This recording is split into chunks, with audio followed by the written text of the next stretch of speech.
Bonjour, bonjour, bonjour à tous, bienvenue. Une fois de plus sur notre chaîne Simama, le Dieu des dieux. Nous continuons notre série sur l'image de l'Église, le modèle de l'Église dans le livre des Actes des Apôtres. Naturellement, nous comprenons euh, qu'en étudiant le livre des Actes, nous devons déceler clairement quelle est la meilleure configuration de l'Église dans le livre des Actes. Le livre des Actes survient lorsque le Christ est mort et il est ressuscité. Et le livre des Actes montre comment les églises sont implantées, comment Dieu a prévu que les églises fonctionnent. Et dans cette série, nous avons vu 5 chapitres après 5 chapitres tout ce qui s'est déroulé et ce qui était autorisé dans l'église, ce qui doit être autorisé aujourd'hui et ce qui est, comment est la structure de l'Église, quelles sont les personnes qui dirigent l'Église et quelle est la vie annuelle, périodique et quotidienne de l'Église. Et ici, nous allons du chapitre 15, du chapitre 16 au chapitre 20 pour faire les 5 prochains. Nous étudions du chapitre 16 au chapitre 20. Dans le chapitre 16, on nous parle de Timothée. Timothée qui est en fait c'est le sujet du livre de 1 Timothée, 2 Timothée, qui est un frère qui avait une vie assez appréciable par plusieurs. Il était de père grec et de mère juive. C'est pour dire que l'évangile ne regarde pas les origines. L'évangile ne regarde pas quel est notre arbre généalogique. Et l'Église s'affermit continuellement.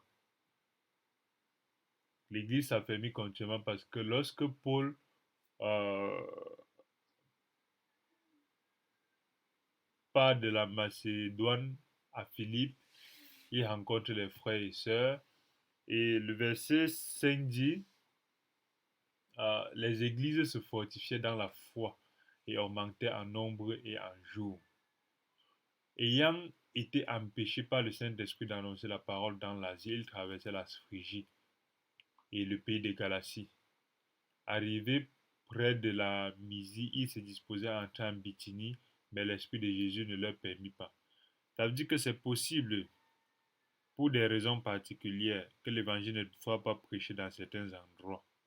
Parce qu'en réalité, Dieu sait quel est son plan de prédication de l'évangile pour toutes les localités dont nous avons besoin de visiter.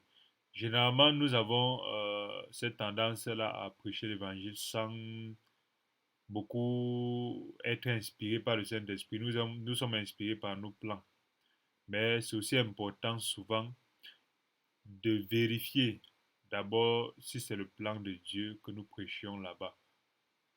Parce qu'on peut prêcher à des personnes qui ne sont pas préparées. On peut prêcher à des personnes qui n'ont pas le cœur disposé. Et après cela, on voit réellement que lorsque les frères ont prêché, il y avait beaucoup de personnes de bonne société, de bonne vie et des personnes assez riches, parce que normalement, on a souvent cette impression que l'évangile c'est pour les pauvres, l'évangile c'est pour ceux qui n'ont pas de possibilités dans leur vie, l'évangile c'est pour les rebuts de société. C'est vrai, les rebuts de société ont une certaine facilité de comprendre la souffrance, mais l'évangile, c'est pour les riches comme les pauvres. Donc l'Église ne doit pas seulement prêcher aux riches par rapport à l'intérêt, mais l'Église doit prêcher aux riches aussi par rapport à sauver leur âme. Le verset 15 dit, lorsqu'elle eut été baptisée, et on parle d'une sœur qui s'appelle Lydie, marchande de pourpre. La pourpre étant une matière assez rare et assez délicate, c'était en fait des matières précieuses. Elle était assez riche. Et lorsqu'elle a reçu l'évangile, euh, elle a été attentive. Et c'est un miracle parce que les riches, généralement, comptant sur leur richesse, comptent moins sur Dieu. Les riches, généralement, n'ont pas les oreilles très attentives lorsqu'il s'agit d'écouter les choses du royaume. Mais Dieu nous dit et nous montre dans le livre des Actes que nous devons prêcher sans regarder tout cela. Et la sœur Lydie a, malgré sa richesse, écouté l'évangile. Et lorsqu'elle a écouté l'évangile, elle a été baptisée. Ça veut dire que quand nous prêchons aux gens, nous devons avoir cette capacité de comprendre qu'ils ont fait le pas. Il ne faut pas seulement qu'ils nous écoutent pour perdre le temps. Il ne faut pas seulement qu'ils nous écoutent pour se distraire. Il ne faut pas seulement qu'ils nous écoutent parce qu'ils veulent peut-être se dire, oui, dites-nous tout ce que vous avez à dire, nous allons aller continuer à suivre nos chemins. Il faut qu'on ait cette vérification de voir si le frère écoute vraiment, le frère qui a les moyens écoute vraiment pour être sauvé, pour sauver son âme ou pas. Et lorsqu'on a cela, la sœur a été baptisée, elle est avec sa famille. Et elle a fait une demande très, très fondamentale qui est de mettre tous ses biens, mettre sa maison à disposition pour la prédication de l'évangile. Ça montre deux signes de celui qui a écouté l'évangile. Lorsqu'on écoute l'évangile, il y a un changement radical de manière de penser qui va amener un changement de vie et il y a une vie au service des autres qui est naturelle.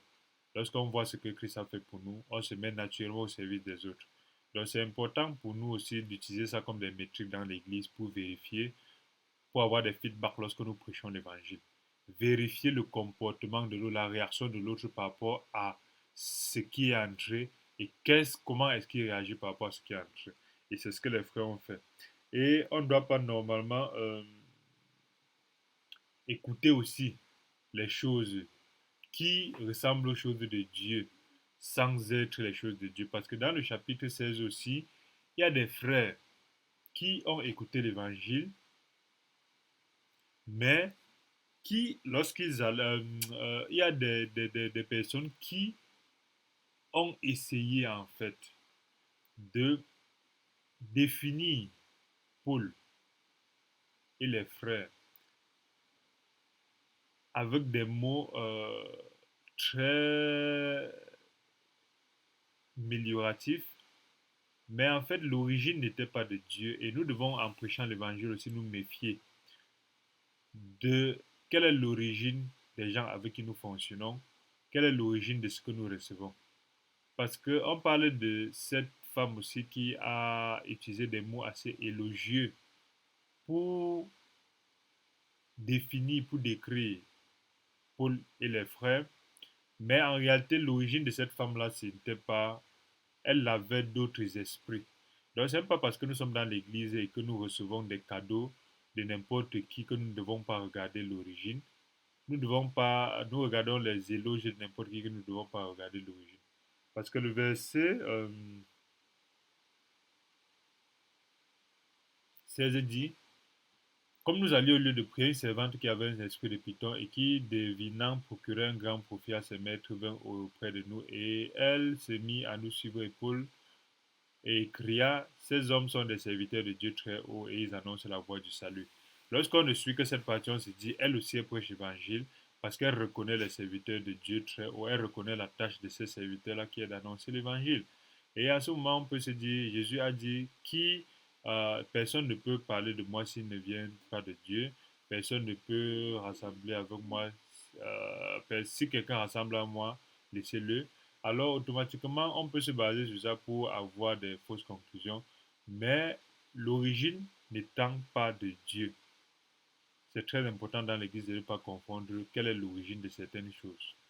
Parce que ces choses-là peuvent être bénéfiques très bien en apparence, mais leur origine détruit en fait tout. Verset 18, elle fit cela pendant plusieurs jours. Paul fatigué se retourna et dit à l'esprit. Paul ne dit pas à la sœur ni à ce qu'elle dit, mais à l'esprit qui est à l'origine de ce qu'elle dit. C'est important que nous combattions les esprits qui sont à l'origine de certaines choses qui arrivent dans notre vie, dans l'Église. Et elle dit, je t'ordonne au nom de Jésus-Christ de sortir d'elle. Et elle sortit à l'heure même. Les maîtres de la servante, voyant disparaître l'espoir de leur gang, se saisirent de Paul et Silas et les traînaient sur la place publique. Ça veut dire quoi? Ça veut dire que dans l'Église, dès l'Église primitive, nous comprenons que lorsque l'Église et l'Évangile vont empêcher que certaines puissent avoir leur gagne-pain, ils vont combattre. Il y a ceux qui combattent par rapport à la manipulation de Satan. Il y a ceux que lorsque l'Église va prêcher l'Évangile, lorsque toi et moi, nous allons prêcher l'Évangile, si ça dérange le gagne-pain de certaines personnes, ils vont vouloir nous détruire. C'est pourquoi aujourd'hui, beaucoup de d'adis, de bonbons pasteurs, des religions, des églises mortes ne veulent pas la prédication de l'Évangile. C'est pourquoi pendant des milliers d'années aussi, la Bible a été interdite justement parce qu'on ne voulait pas que le peuple connaisse la vérité.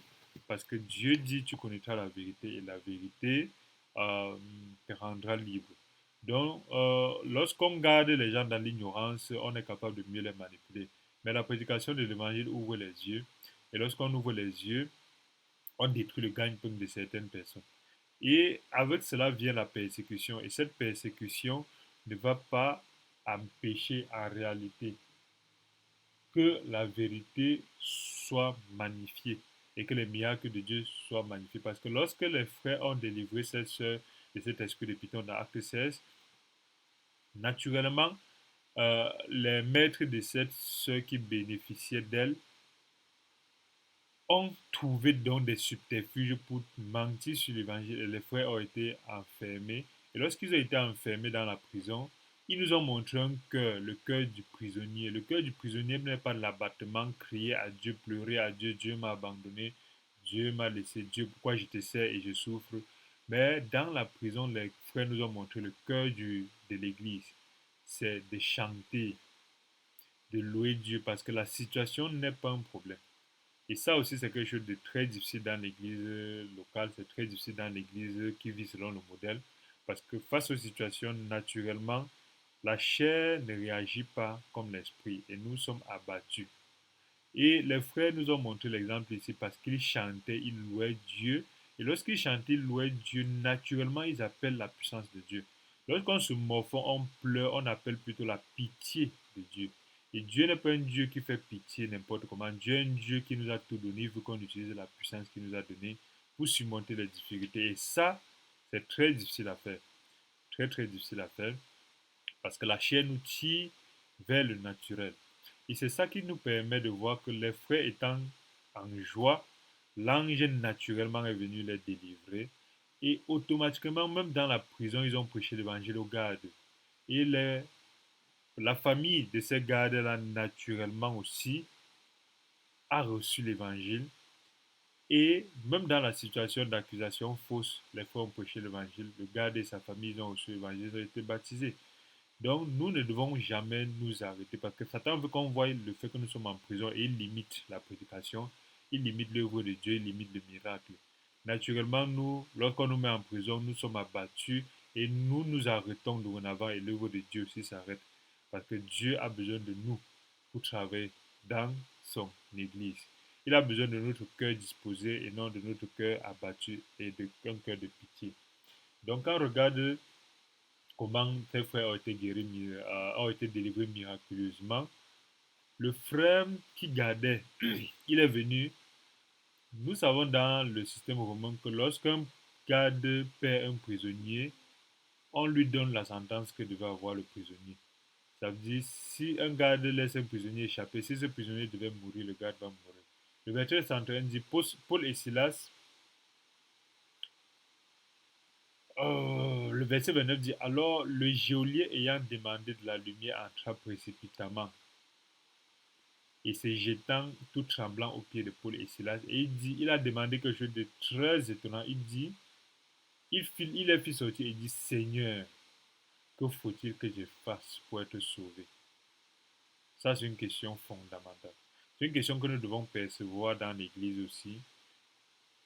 De L'évangile n'a de valeur que dans le cœur de celui qui demande la même chose que ce frère. Que faut-il que je fasse pour être sauvé? Et il est écrit, Paul et Silas répondirent, verset 31, crois au Seigneur Jésus-Christ, tu seras sauvé, toi et ta famille. Crois au Seigneur Jésus-Christ, tu seras sauvé, toi et ta famille. Et c'est ça qui permet justement de voir que l'évangile est très simple.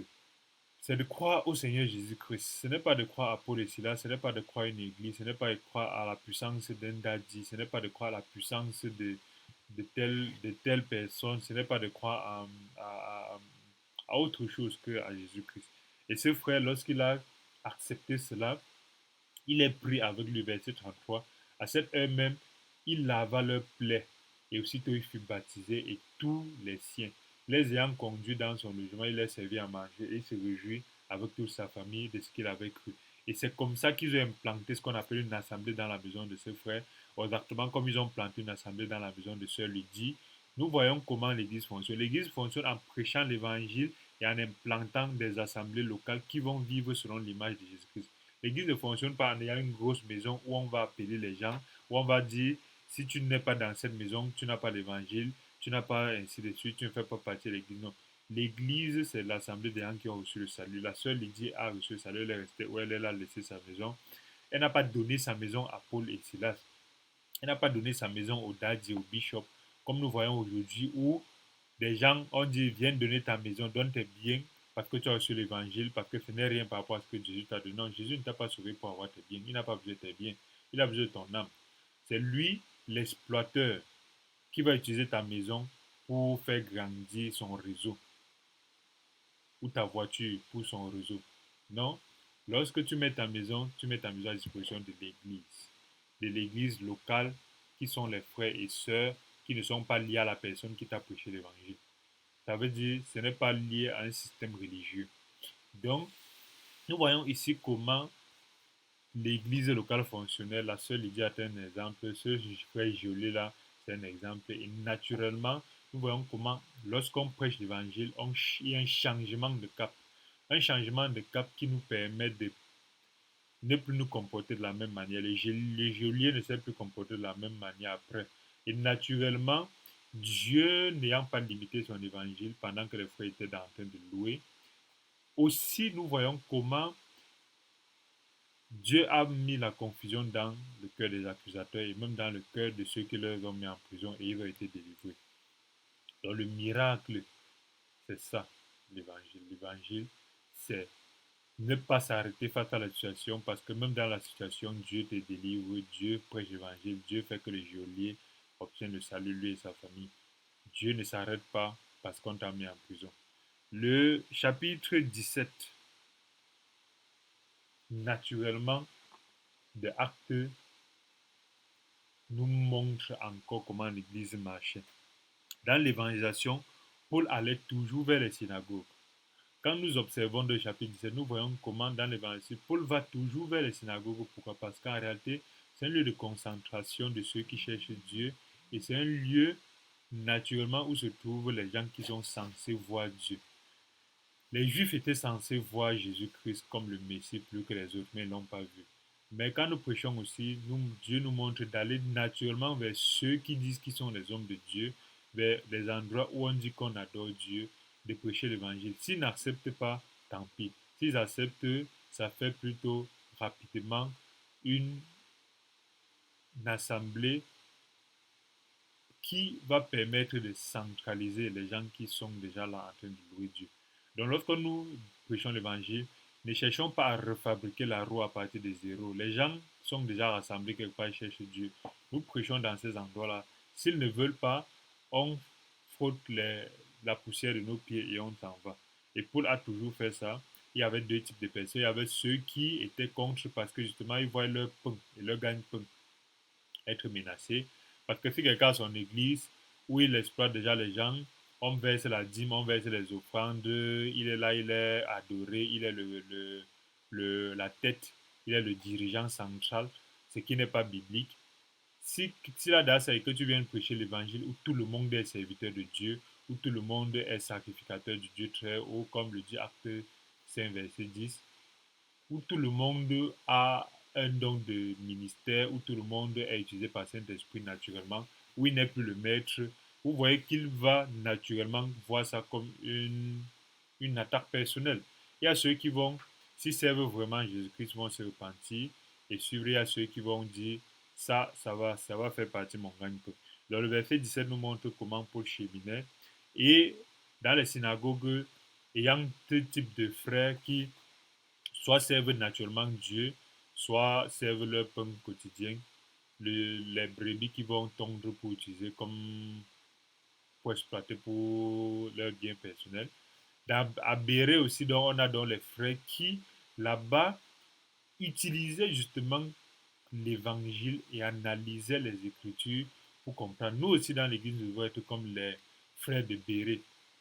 Ça veut dire qu'ils sondent les Écritures. Lorsqu'on nous dit quelque chose, nous devons rentrer dans les Écritures, voir ce que les Écritures disent par rapport à ça. Est-ce que les Écritures confirment ou infirment? Est-ce que c'est une révélation? Parce que normalement, nous ne devons pas boire ce que les gens disent, juste parce qu'ils l'ont dit. Naturellement, quand nous étudions le livre des actes, nous vous disons, allez vous-même personnellement dans le livre des actes et lire et comprendre comment Dieu a donné le modèle de l'Église. Lisez en regardant comment l'Église fonctionnait et comment Dieu s'attend à ce que son Église fonctionne. Parce que Dieu ne change pas. Dieu n'était pas différent en cette période-là et aujourd'hui il est différent. Dieu n'a pas tenu compte de la modernité de cette période-là et la modernité d'aujourd'hui. Dieu est le même hier, aujourd'hui et éternellement. Ça veut dire même dans 1000 ans, l'Église doit fonctionner comme le livre des actes. Il ne faudra pas que dans 1000 ans, comme il y aura les robots, les drones, on serait sur Mars et sur d'autres planètes, on va se dire que non, l'Église va fonctionner différemment. Non, l'Église, même sur Mars, il y aura des églises qui sont l'Assemblée locale qui prêche le Jésus-Christ, qui est mort et qui est ressuscité pour nous. Et c'est ça justement qui nous permet de voir comment les frères de Béry nous ont montré une piste magnifique, qui est de sonder les Écritures pour voir ce que Dieu a dit. Et l'évangile n'a pas peur de l'idolâtrie, ni de la philosophie aussi. Parce que généralement, nous voyons la puissance de Satan lorsque Satan essaie d'opposer l'évangile avec la philosophie. Et c'est pour ça que beaucoup de personnes ou de jeunes se perdent quand ils arrivent en classe de terminale. Parce que leur cerveau étant excité, ayant les nouvelles compétences et généralement comme c'est une transition de l'adolescence de l'adolescence à l'âge adulte, ils pensent déjà qu'ils connaissent le monde, ils comprennent dans le monde. Enfin, ils ne sont plus enfants. Le Dieu qu'on les a montré là, c'est un faux Dieu. Et on mélange ça avec l'évolution. Il y a deux choses qui perdent la foi. Il y a l'évolution où on leur dit ils viennent du singe, ils viennent de bactéries monocellulaires qui est sortie de la mer, qui allait à la plage, ça s'est dupliqué, après ça a donné les végétaux, animaux, ainsi de suite. On leur dit qu'ils viennent du singe, on leur dit aussi qu'ils viennent de rien, on leur dit aussi qu'ils viennent du néant, on leur dit aussi qu'ils viennent du Big Bang. Et on leur dit aussi que bon, la philosophie c'est l'homme, l'homme est un loup pour l'homme, l'homme est le maître de ses propres pensées, l'homme est le maître et Dieu n'est pas besoin. Il y a d'autres qui te disent qu'ils ont tué Dieu, ainsi de suite. Mais ça c'est l'aspect bling bling de ces histoires-là parce qu'en réalité, on ne vous dit pas non plus aussi que la science n'est que la façon que Dieu a mis pour expliquer. La science vous dit en réalité que voilà comment les choses marchent. Mais la science ne te dit pas pourquoi ça marche comme ça. Ils ne te disent pas. La science, lorsque tu demandes, quand tu questionnes la science au fur et à mesure, quand tu fais la maïeutique socratique de la philosophie, qui est le fait de poser une question, lorsqu'on te répond, tu reposes une question sur la réponse, on te répond, tu reposes jusqu'à ce que tu... C'est comme si tu remontes jusqu'à l'origine. Lorsqu'on fait la maïeutique socratique sur la science, 99% de la fois, cette personne-là va te dire, je ne sais pas pourquoi. La science sait pourquoi on respire, comment on respire. Mais la science ne sait pas quel est le processus. La science connaît le processus de respiration, mais on ne sait pas pourquoi on respire. La science sait pourquoi, comment on fait pour voir. La lumière frappe l'œil, le cerveau perçoit, mais la science ne sait pas pourquoi et comment ça se passe. La science sait ce qui, comment le cœur bat, mais la science ne sait pas pourquoi le cœur bat. La science sait comment faire ainsi de suite. Donc, ce sont ces choses-là qu'on essaie de cacher. La science, en fait, n'explique C'est elle-même qui le dit. 3% de l'univers. Ce qui est autour de nous, la science explique 3%. 87%, c'est un peu explicable. Parce que justement, même un nombre extrêmement important de pourcentage n'est pas perceptible par les cinq sens. Un nombre aussi extrêmement important de pourcentage ne dépend pas de l'aspect physique. Et c'est ça qu'on ne vous dit pas. On va vous remplir la tête à la philosophie, la science a dit que Dieu n'existe pas, tout ça. Et c'est ça justement qui permet de voir que dans Acte 17, Paul s'en va au siège de la philosophie à Athènes. Athènes qui est où se trouvaient les plus grands philosophes du monde. Quand il arrive là-bas, il leur prêche l'évangile. Donc qu'on ne vienne pas aujourd'hui nous faire comme s'il y a une bipartition entre l'évangile d'une part et de l'autre côté de la philosophie, de la science. Non. Dès l'origine de l'Église, quand Paul s'est confronté à aux plus grands philosophes, parce qu'on dit, dans cet repas, il y avait les stoïciens, les grands, et on dit, euh, le verset, le verset 20 dit, oh,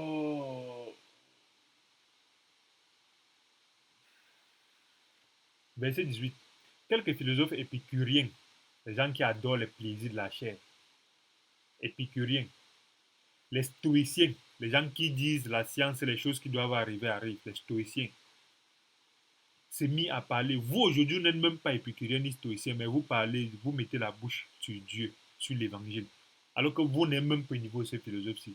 Voici les plus grands, vos précurseurs, vos maîtres, les maîtres de vos maîtres, qui ont fait face à l'évangile. Verset 18, ils disent, pour parler de lui. Et les 20 disaient, que veut dire ce discoureur? Puisque les philosophes, quand ils suivent un truc qui ne cadre pas avec eux, c'est comme si c'est la folie. Mais ils écoutent quand même. Parce qu'ils veulent, ils écoutent pour piéger ou pour mieux connaître. Mais quand ils écoutent, il dit, quand Paul leur présente l'évangile, suivons aussi ici le talent de Paul. Le frère Paul n'est pas venu avec un évangile virtuel. Parce que nous aussi, nous avons ce problème-là où nous prêchons l'évangile sans lier ça à la vie de la personne que nous prêchons. Sans lier ça à son environnement, à la culture de la personne. Si quelqu'un est au désert, prêche l'évangile à partir des choses, du contexte du désert.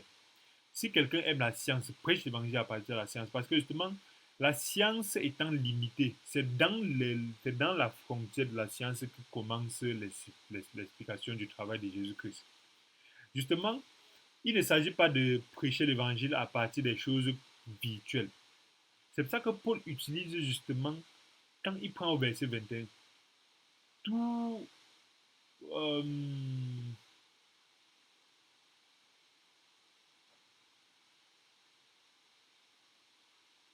le verset 21 dit, savoir de quelle doctrine car tu nous fais entendre des choses étranges. Nous voudrons en savoir donc ce que cela peut être. Verset 21. Or, tous les ateliers des étrangers demeuraient à Athènes et passaient leur temps qu'à dire et à écouter des nouvelles. C'est ce qui avait les scientifiques et les philosophes. Verset 22. Paul debout au milieu de la repas dit, homme athénien, je vous trouve à tous égards extrêmement religieux. Ça veut dire qu'il les prend avec leur système. Même s'ils ne connaissent pas, ils sont religieux. Ça veut dire même s'ils ignorent que leur besoin et leur recherche dans la philosophie, en fait, c'est un besoin de Dieu. Parce qu'ils cherchent dans la philosophie, dans la science, à combler quelque chose que ce n'est que Dieu. Ils cherchent à combler un vide qu'ils n'arrivent pas à définir selon leur métrique scientifique. C'est comme un mathématicien qui cherche à combler avec des formules mathématiques un effet physique. Un physicien comme cherche à combler certaines manipulations avec que ce n'est que Dieu qui fait avec des effets physiques. Donc justement, c'est une recherche qui ne peut être comblée par la science ni par la philosophie. Et ici, Paul utilise cela pour leur expliquer clairement l'évangile et il leur présente l'évangile. Et qu'il leur présente l'évangile à la fin, quand il parle du salut, de la résurrection, c'est ça qui détruit tout leur concept. Parce qu'aucune philosophie ne va te parler de ce qui se passe après la mort. Aucune science ne va se passer de ce qui se passe à la mort. Or, au fond de toi, tu sais qu'il y a une vie après la mort. Parce que naturellement, tu as été conçu comme ça, c'est dans tes gènes. Dieu dit dans Ecclésiaste, Dieu a mis, Ecclésiaste 3, il a mis dans l'homme le désir de l'éternité. Chacun sait, Même l'athée, le naïf, celui qui ne croit pas, qui a une éternité et que chaque personne doit faire face. Donc, soit le plus grand philosophe, le plus grand scientifique, surtout que la philosophie et la science ne s'opposent en rien à l'évangile. Ce sont que des esprits étriqués qui essaient d'opposer cela. Parce qu'ils ne comprennent pas que celui qui comprend la science en réalité comprend naturellement qu'il y a quelqu'un derrière cela. Et cette personne-là n'est pas une personne humainement perceptible dans nos sens. C'est pour ça même les plus grands scientifiques l'ont dit. Que lorsqu'on regarde bien, on voit qu'il y a une intelligence à l'extérieur. Parce que même le scientifique le plus bête du monde, quand il prend une montre, une montre, je n'ai pas ma montre. Quand on regarde une montre, elle est tellement complexe et compliquée. Mais elle n'a pour fonction que de donner l'heure. Mais l'être humain qui est 1000 fois plus compliqué qu'une montre. Tout être humain sait quand même qu'on ne peut pas voir un caillou, ça fonctionne comme une montre. Jamais. Si on voit un caillou qui fonctionne comme une montre qui donne l'heure, on sait qu'il y a une intelligence derrière. Mais l'être humain qui est 1000 fois plus compliqué, plus complexe qu'une montre, il a quand même le culot de dire que ça, il vient de rien. Ça veut dire que même ta montre vient de lui. Même ta montre aussi, il n'y a pas d'intelligence derrière ta montre, ça vient de rien. Ça veut dire que même ton téléphone portable, on peut rencontrer un caillou qui émet des appels, qui reçoit des appels vers des destinataires spécifiques qu'on a composés dessus. Parce que si l'être humain vient du hasard, ça veut dire que même un ordinateur portable vient du hasard. Ça veut dire qu'il n'y a pas d'intelligence derrière. Parce que si avec toute la complication d'un portable, on est sûr à 1000% que ce n'est qu'une intelligence qui a fabriqué ça, l'être humain qui est 1000 fois plus compliqué que tous ces appareils-là, on a quand même le culot de dire que ça vient derrière. C'est pour ça que l'évangile est très puissant parce que l'évangile commence lorsque la science a terminé et lorsque la philosophie a terminé. Et c'est ce que le chapitre 17 d'Actes nous montre clairement. Et lorsqu'on arrive au chapitre 18 du livre d'Actes, on se rend compte en réalité que Paul était un travailleur. Ça détruit naturellement ce concept des gens qui disent qu'ils sont pasteurs et ne travaillent pas, qui prêchent l'évangile et ne travaillent pas. Parce que Paul était un fabricant de tentes. Et c'est ça qui fait que les gens spolient le peuple aujourd'hui. Naturellement, même s'ils ne veulent pas spolier, lorsqu'ils sont, ils se disent qu'ils sont à la tête des églises, ce qui n'est pas d'ailleurs biblique. Lorsque tu es à la tête de l'église et que tu dis que tu ne vas pas travailler par du prêche l'évangile, Jésus était un charpentier. Il n'a arrêté de travailler que pendant 3 ans et demi. Parce qu'il fallait qu'il délivre le message pour lequel il est venu. Mais avant 3 ans et demi, il était fils de charpentier. Et les documents montrent comment il travaille très bien. Les documents décrivent comment il était fils de charpentier, il faisait la charpente. Et c'est ça qui fait que tous les apôtres, même après l'évangile, après, après la Pentecôte, travaillaient. Vous êtes qui aujourd'hui pour dire qu'on n'avez pas travaillé? Vous êtes plus grand que votre maître Jésus. Vous êtes plus grand que les premiers apôtres. Et lorsque vous dites que vous n'avez pas travaillé, vous avez compté sur les dîmes et les offrandes. Qui vous a dit que les dîmes et les offrandes vous appartenaient? C'est censé être redistribué. Surtout que ce ne sont pas des choses obligatoires. Vous avez rendu ça obligatoire en disant que si on ne donne pas, Dieu va punir. Malachie a dit que non. Les offrandes sont pour redistribuer aux nécessités dans l'église. Ce n'est pas pour vous. Ce n'est pas pour toi. Donc, quand tu dis que tu ne travailles pas, comment tu vas prêcher l'évangile en ayant le ventre affamé, sans changer le sens de l'évangile? Même si tu dis que tu ne travailles pas, tu vas compter sur Dieu par la foi. Lorsque tu vas faire 2 semaines sans manger, tu vas commencer à lire la Bible, chercher les versets qui vont te permettre de dire que Dieu a dit aux gens de te donner à manger. Lorsque ton enfant va chauffer, qu'est-ce que tu vas commencer à avoir de la fièvre? Qu'est-ce que tu vas faire? Quand tu vas prier et la fièvre va augmenter, qu'est-ce que tu vas faire? Tu vas commencer à manipuler les frères pour qu'on te donne l'arme pour que tu l'amènes à l'hôpital.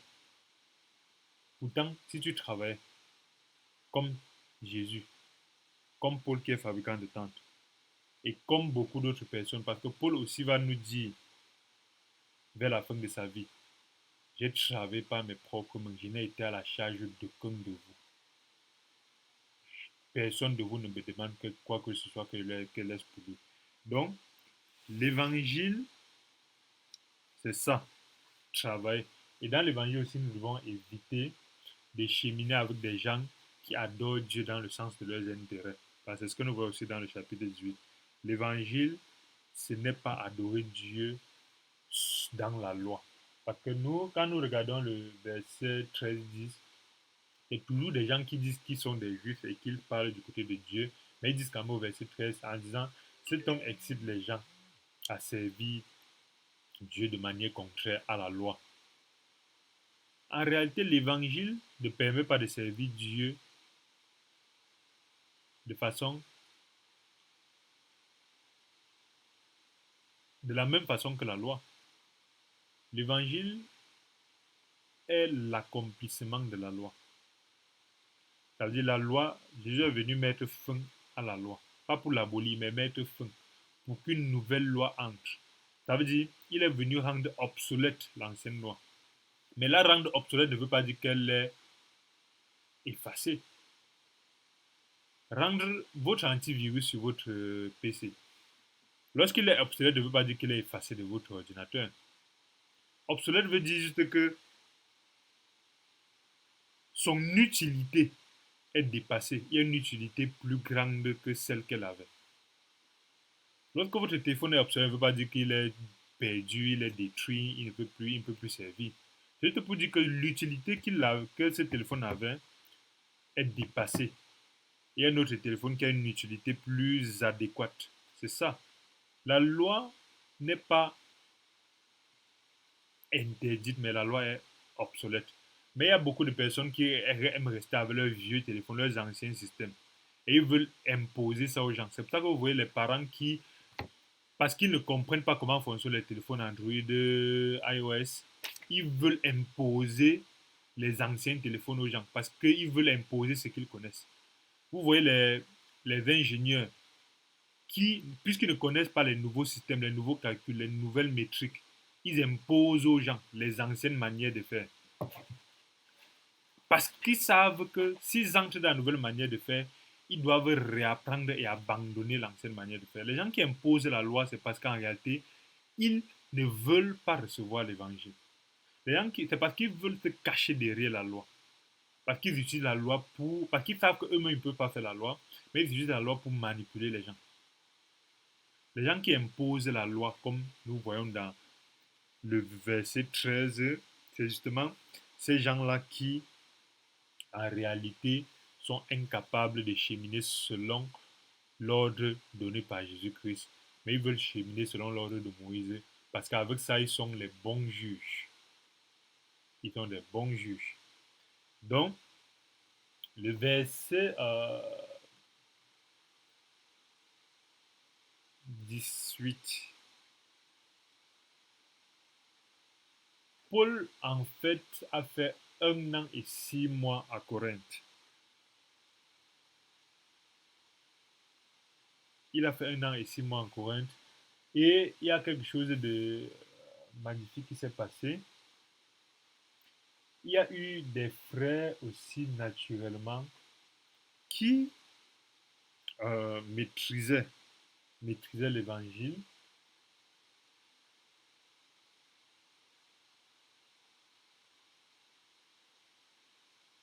Voilà. Il y a eu des frères qui maîtrisaient l'évangile, le frère Apollos, qui enseignait et maîtrisait les Écritures. Mais ils maîtrisaient les Écritures de façon partielle. Ils maîtrisaient l'évangile de façon partielle. Et c'est très important pour nous souvent d'accepter de recevoir l'évangile parce que Dieu se met régulièrement à charge de nous corriger. De nous corriger, pourquoi? Parce que en réalité, ce qui se passe, c'est que beaucoup de personnes, lorsqu'ils ont un niveau dans l'évangile, stagnent et ne font que descendre et devenir plus dogmatiques et religieux. Pourquoi? Parce qu'ils ont refusé de se laisser corriger, ils ont refusé d'apprendre, ils ont refusé en fait de, euh, de se laisser enseigner par le Saint-Esprit. Le frère Apollos ici, prêchaient et enseignaient l'évangile. Mais ça n'a rien retiré au fait que Priscille et Aquilas l'ont pris à part pour l'expliquer encore de façon plus claire. Beaucoup de personnes pensent que je ne dois plus écouter telle personne, je ne dois plus écouter telle chose, je ne dois plus écouter autre chose que ce que mon église et mon pasteur me dit, je ne dois pas lire tel livre, je ne dois pas méditer, je ne dois même pas écouter telle vidéo, parce que ces gens-là, ils vont embrouiller ma foi, ils vont me dire quelque chose que... Ça sont des gens qui sont des dogmatiques, des sectaires. Parce que pour eux, la vérité n'est que ce qu'on leur a dit dans leur carcan. Ça veut dire, ce type de personnes-là, quand ils connaissent quelque chose, 10 ans, 20 ans plus tard, c'est la même chose qu'ils ont. Alors que 10 ans, 20 ans plus tard, on doit avoir grandi en Dieu et on doit avoir augmenté et grandi en connaissance parce que c'est ce que Dieu dit. Je forme Christ en vous. Je forme Christ en vous au fur et à mesure. Donc c'est ça qui fait que ici, les chrétiens dans l'église doivent apprendre à se mettre à jour. Et c'est ça qui est tellement navrant aujourd'hui sur les assemblées locales où les frères refusent d'apprendre. Ils refusent de se mettre ensemble pour échanger, ils refusent de se mettre ensemble pour partager les points de vue, pour grandir à travers les échanges et les cœurs que Dieu a donnés, parce que chacun dans son coin veut se contenter du peu qu'il a. Et c'est ça qui n'est pas très très bien, parce que le chrétien doit aller au-delà de prêcher dogmatiquement, il doit pouvoir maîtriser un ensemble de choses, et ce n'est qu'en grandissant qu'il maîtrise cet ensemble de choses-là, pour que ça permet que face à un certain type de personnes, ce chrétien-là doit pouvoir enseigner selon une certaine connaissance supérieure, parce que Paul aussi, c'est ce qu'il avait fait. Paul, au début, ne connaît que le judaïsme, mais quand il est révélé par Jésus-Christ, il est formé. Le livre des Galates dit qu'il est formé pendant 3 ans et après pendant 14 ans. Donc, il n'est jamais resté au niveau de je connais déjà. Et même malgré ça, on voit comment, à travers ces formations-là, il a été de fur et à mesure puissant. Mais nous, lorsque nous restons dans notre niveau où nous refusons de grandir, nous stagnons, nous ne pouvons pas magnifier la puissance. C'est pour ça que vous voyez ce secteur dans laquelle on ne parle de que ce que le serviteur a dit. Le serviteur a dit que le pasteur a dit que le pasteur a enseigné que mon pasteur a enseigné. Dans le sens où ce n'est que leur pasteur qui peut avoir une connaissance biblique extraordinaire. Eux-mêmes, ils ne peuvent pas avoir de connaissances extraordinaires. C'est pour ça qu'ils sont des adeptes des enseignements. Ils sont des adeptes des séminaires, ils sont des adeptes des conférences où ils ne peuvent grandir temporairement qu'en suivant ce que les autres peuvent dire. Eux-mêmes, ils ne se forment pas. Et c'est ce type de personnes-là qui vont venir tout te dire, mon pasteur a prêché que c'est mois-ci, mon pasteur a prêché cette semaine-ci, que dimanche on a dit à l'église que toi-même, qu'est-ce que tu as dit? Depuis que tu écoutes qu'on a dit depuis 20 ans là, toi-même, depuis 20 ans que tu écoutes, en quoi tu as grandi, en quoi tu es capable d'aider quelqu'un, en quoi tu es capable d'enseigner quelqu'un.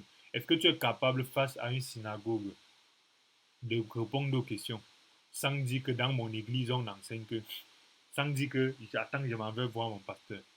Est-ce que tu es capable de faire comme Paul? Le verset 28, Paul dit quoi? Paul, quand il restait, qu'est-ce qu'il fait?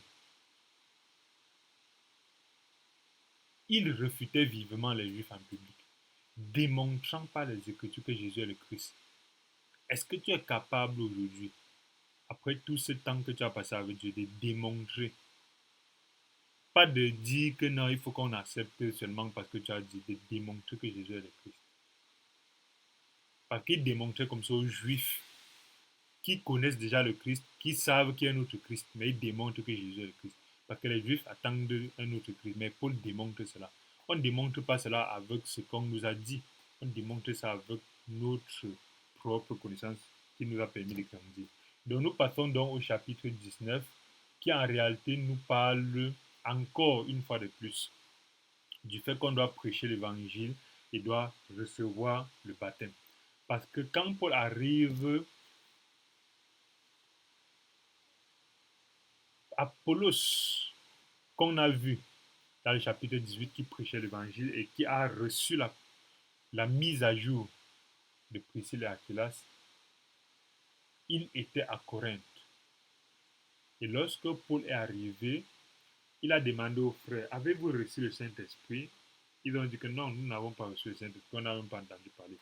Ça veut dire quoi? Ça veut dire qu'on peut prêcher l'évangile, mais le Saint-Esprit est un élément disruptif. C'est cet élément-là qui est comme le levain qui fait monter la pâte, qui fait gonfler la pâte, qui fait passer la pâte à un autre niveau. Le Saint-Esprit est comme le moteur de la voiture. Nous sommes comme une voiture sans moteur. Le Saint-Esprit est le moteur qui fait bouger la voiture. Les frères aussi ont reçu l'évangile, mais ils n'ont pas reçu le Saint-Esprit.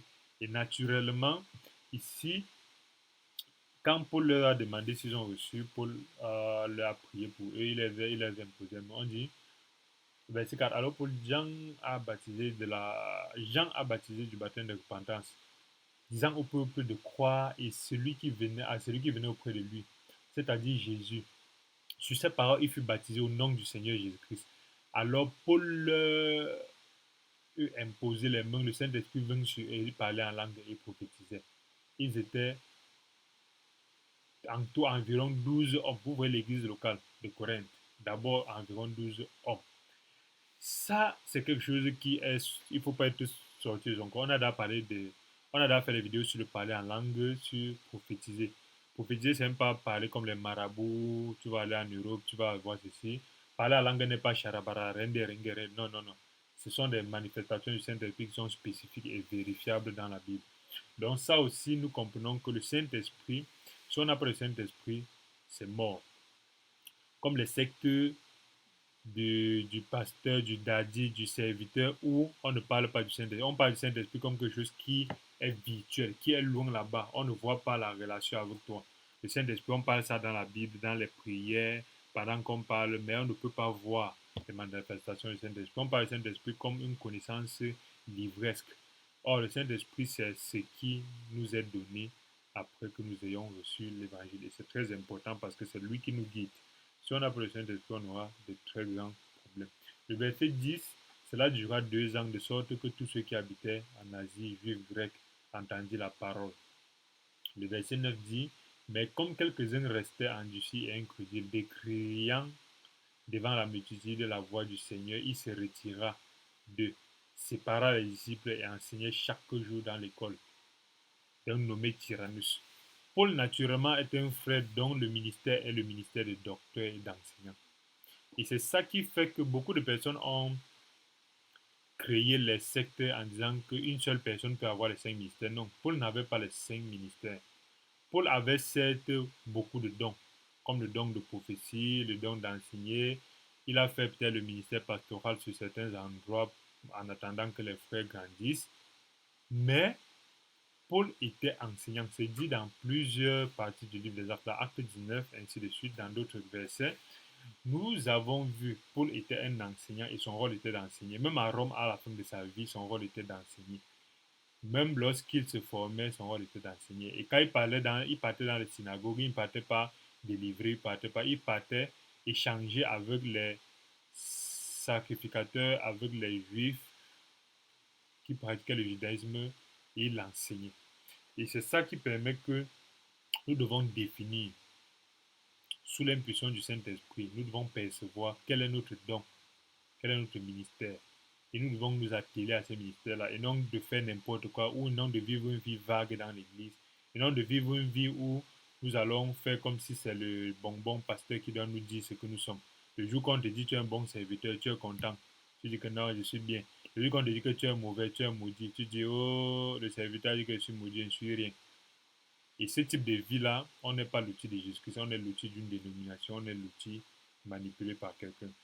Dieu enseigne et Paul, quand il enseigne, il fait des miracles. Parce que lorsque le verset 11 dit, et Dieu faisait des miracles extraordinaires par les mains de Paul. Lorsqu'on enseigne, l'Esprit vient et l'Esprit délivre et l'Esprit fait le miracle. Celui qui enseigne sans l'Esprit est soumis aux manipulations de l'Esprit. Parce que lorsqu'on a vu Paul enseigner, il y a ses frères qui, les fils de Séva, qui sont aussi venus, ils ont essayé de parler aux esprits en disant, pas sortez de ce corps par l'esprit que Paul enseigne. Et avec cela, nous avons vu que l'esprit les a tellement fouettés qu'ils se sont enfuis en courant, étant déshabillés. Donc nous aussi, nous devons prendre l'exemple sur cela. L'enseignement et le travail de Dieu se fait à la puissance de Dieu. Sinon, l'ennemi va nous détruire. L'enseignement n'est pas une connaissance théorique ou théologique. L'enseignement se fait par la puissance. Ce n'est pas le diplôme qui enseigne. Ce n'est pas parce qu'on pense être plus religieux que l'autre qu'on enseigne. C'est par l'esprit. Les fils de Sheva ont compris cela à leur dépens. Croire à l'évangile explique abandonner les anciennes pratiques. Parce que justement, lorsque le verset 19 nous dit plusieurs de ceux qui avaient cru avaient confessé et déclaré ce qu'ils avaient fait, ce qu'ils avaient fait. Parce que nous voyons ici qu'il y avait beaucoup de gens qui faisaient dans la sorcellerie, dans la magie. Et lorsqu'ils ont cru, ils ont abandonné cela. Et certain nombre de ceux qui avaient exercé les arts magiques avaient apporté, ayant apporté leurs livres, les brûlaient devant tout le monde et on estima la valeur de 50 000 pièces d'argent. Ça veut dire que nous voyons dans le livre des actes que lorsqu'on croit il y a un changement radical qui n'est pas de dorénavant que je respecte la loi. La sœur Lydie, lorsqu'elle a cru, on a vu le changement, elle a reçu le baptême, elle a mis à disposition ses biens pour l'église et non pour une personne. Comme aujourd'hui on manipule les gens. Lorsque le geôlier a cru, il a changé totalement, il a lavé les pieds des apôtres. C'est même pas qu'il a donné l'argent aux apôtres, il les a pris comme les dieux. Lorsque les frères ici ont cru, ils ont changé puisqu'ils adoraient les arts magiques. Adorer les arts magiques, c'est n'importe qui n'adore pas. Ça veut dire qu'ils sont des experts en magie. Et la magie d'avant, ce n'était pas les choses que vous voyez aujourd'hui à les écoles, ce qu'on vous donne. Aujourd'hui, à l'époque, ils prenaient ça des livres, donc c'est de la connaissance codifiée, standardisée. Et nous savons que ce monde-là, c'est un monde des Néphilim, qui sont des anges déchus qui ont donné des codes d'invocation, des choses aux êtres humains, et jusqu'aujourd'hui, ça existe. Mais lorsqu'ils ont reçu l'évangile, ils ont vu la puissance de l'évangile, ils ont détruit cela. Donc lorsqu'on reçoit l'évangile, on a une différence totalement claire. Aujourd'hui, les sorciers parlent de l'évangile alors que leurs maîtres même ont détruit leurs livres lorsqu'ils ont reçu l'évangile. Aujourd'hui, les petits gens qui se cherchent encore, même au niveau des livres, ils ne connaissent pas les livres de ces choses-là. Au niveau de l'étude fondamentale de ces choses-là, ils ne connaissent pas. Mais leurs maîtres qui avaient des expertises dans ces arts-là, quand ils ont reçu l'évangile, sont venus brûler cela. Donc aujourd'hui, beaucoup de personnes font plus de bruit que leurs maîtres. Les philosophes qui ont reçu l'évangile dans Acte 19 ont laissé tout cela. Aujourd'hui, les gens qui ne connaissent même pas la philosophie parlent, ils font beaucoup de bruit. Les grands sorciers, les grands sataniques, les grands magiciens ont reçu l'évangile, ils ont brûlé leurs livres. Aujourd'hui, les petits qui se cherchent encore font beaucoup de bruit sur l'évangile. Donc ça, ce sont des problèmes qui nous permettent de voir en réalité que lorsqu'on croit en l'évangile, il y a toujours ce changement de paradigme. Et vous voyez aussi dans Acte 19 comment il y a toujours le mensonge. Il y a ceux qui changent, qui détruisent leurs livres, qui changent de vie. Il y a ceux qui viennent mentir, comme Démétrius. Ils viennent accabler. Parce que lorsque l'évangile détruit la source de gain de certaines personnes, ces personnes-là sont obligées de mentir sur ceux qui prêchent l'évangile. Et c'est comme ça qu'ils vont vous dire qu'ils ont quitté l'église, ils sont allés créer une secte, ils sont allés créer autre chose, ils prêchent autre chose, ils prêchent, ils prêchent des choses qui ne sont pas bibliques. Il faut toujours vérifier ce que les accusateurs disent des gens. C'est très important de vérifier. Sinon, on va venir accuser un frère parce que son évangile est différent de la secte, de celle de la secte. Et comme ça, on va le traiter de quelque chose qui n'est pas. Alors, il faut seulement écouter ce qu'il dit. Et bon, vérifie bibliquement. Et on lui dit, frère, bibliquement, ce que tu dis, voilà tel problème. Ou si c'est bibliquement ce qu'il dit est vrai, on adopte et on quitte la secte. Et c'est ça qui nous permet de voir tout cela. Et dans le chapitre 20 de Actes, l'Église prêche. Et même la mort n'empêche pas cela. Pendant Acte 20, on voit comment lorsque Paul était enseignant, lorsqu'il enseignait, il y a un frère qui est tombé, il est mort. Il s'appelait Eutyche. Il est mort, mais même cette mort-là n'a pas empêché que l'évangile soit prêché, parce que lorsque l'évangile était prêché, même dans sa mort, le frère Paul l'a ressuscité. C'est ça la puissance de l'évangile. Rien n'empêche l'évangile. Donc, dans cette série, cette partie 4, nous avons vu comment Même dans la prison, ils n'ont pas arrêté l'évangélisation. Même dans la mort du frère Tiche, ils n'ont pas prêché l'évangélisation.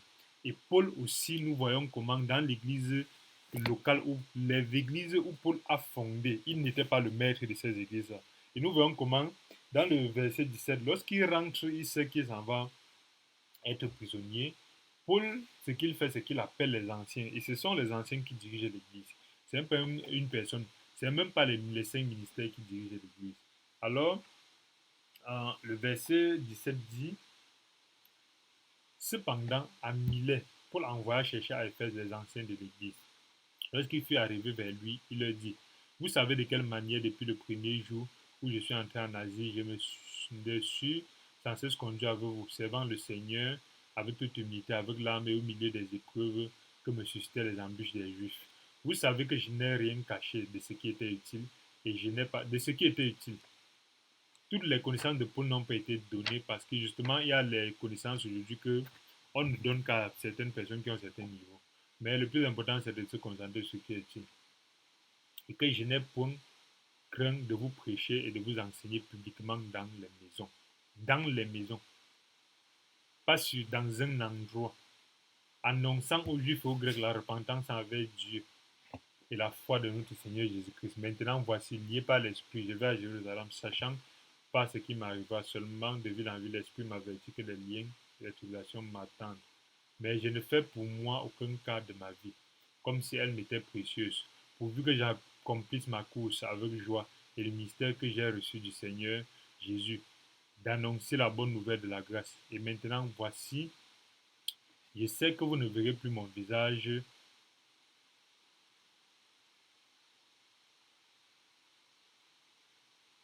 vers vous tous, au milieu desquels j'ai passé en prêchant le royaume. C'est pourquoi je vous déclare, je suis pur du sang de vous tous, car je vous ai annoncé tout le conseil de Dieu sans m'en cacher. Prenez donc garde à vous-même et à tout le troupeau sur lequel le Saint-Esprit vous a établi évêque. Évêque veut dire ancien. Évêque n'est pas les choses que des catholiques on vient mettre évêque de non. Ancien. Dieu, le Saint-Esprit vous a établi ancien. Ce n'est pas Paul qui les a établis anciens. Ce n'est pas quelqu'un qui les a établis anciens. Pour paître l'église du Seigneur, qui s'est acquise par son propre sang. Il est le seul pasteur, Jésus est le seul pasteur de l'église. Je sais qu'il s'introduira parmi vous après mon départ des loups cruels, des dadis très bien habillés, très bien sapés, qui vont venir dire qu'ils ont l'onction, peut-être par alors que ce sont des loups cruels qui n'épargneront pas le troupeau. Et qu'il s'élèvera du milieu de vous des hommes qui n'enseignent que des choses pernicieuses, entraîner les disciples après eux. Veillez donc, vous souvenant que durant 3 années, je n'ai cessé nuit et jour de vous exhorter avec des larmes. Et maintenant, je vous recommande à Dieu la parole de sa grâce et celui qui peut édifier et donner l'héritage à tous les sanctifiés. Tous les sanctifiés. On est sanctifié avant d'entrer à l'église. On ne vient pas à l'église se sanctifier. Je n'ai, verset 33, je n'ai désiré ni argent, ni or, ni vêtements de personne. Je ne me suis pas assis là pour que vous travaillez, vous venez me donner. Vous savez vous-même que ces mains ont pourvu à mes besoins et à ceux des personnes qui étaient avec moi. Je vous ai montré de toute manière que c'est en travaillant ainsi qu'il faut soutenir les faibles. Donc, ces dadis, ces bonbons pasteurs qui font de l'église la source de leur revenu là, c'est satanique. Et fait rappeler des paroles du Seigneur qui a dit lui-même, Jésus lui-même a dit, il y a plus de bonheur à donner qu'à recevoir. Jésus lui m'a dit, quand vous attendez recevoir tout, de voler les dîmes, les offrandes, vous donnez quoi? C'est ça l'église. Lorsqu'on naîtrait l'église dans le livre des actes, on comprend la puissance. Lorsqu'on naîtrait l'église dans le livre des actes, on étudie, on comprend que lorsqu'on on lit de tels passages, on regarde ce qui se fait aujourd'hui dans ce qu'on appelle l'église, on est tenté de comprendre pourquoi Dieu dit je ne suis pas là. Pourtant, c'est son nom qui est utilisé chaque jour pour faire ces choses-là. Dans cette quatrième partie, nous avons terminé le chapitre 20 du livre des Actes et c'est très important pour nous de comprendre l'importance de suivre le chemin que Dieu a décrit dans le livre des Actes pour le fonctionnement de son Église. Comment l'Église doit être structurée, comment on doit prêcher, comment les serviteurs de Dieu doivent travailler par eux-mêmes pour manger, comment on doit voir de façon claire les fruits de l'évangile dans le cœur de quelqu'un qui l'a reçu, pas parce qu'il donne ses biens à une personne ou à un système ou à une dénomination, mais parce qu'il met ses biens à disposition de l'église locale, comment les églises étaient structurées dans les maisons, et ainsi de suite. Comment il y a l'ennemi qui doit toujours venir accuser lorsque l'évangile les empêche de spolier, lorsque l'évangile les empêche de présenter la religion, ceux qui viennent dire qu'on doit servir l'évangile en étant dans la loi, ceux qui viennent utiliser la loi pour mélanger avec la grâce, et ainsi de suite. Donc c'est ça que nous décelons dans cette partie 4. Et nous, chacun est encouragé à étudier de plus profondément et d'extraire lui-même et de noter chapitre par chapitre comment Dieu veut que son Église chemine. Nous sommes au chapitre 20 et il nous reste 8 chapitres. Merci et tâchez de vous abonner, cliquez sur la cloche de notification et de partager, d'étudier nous-mêmes aussi et de partager la vidéo. Et merci, à bientôt.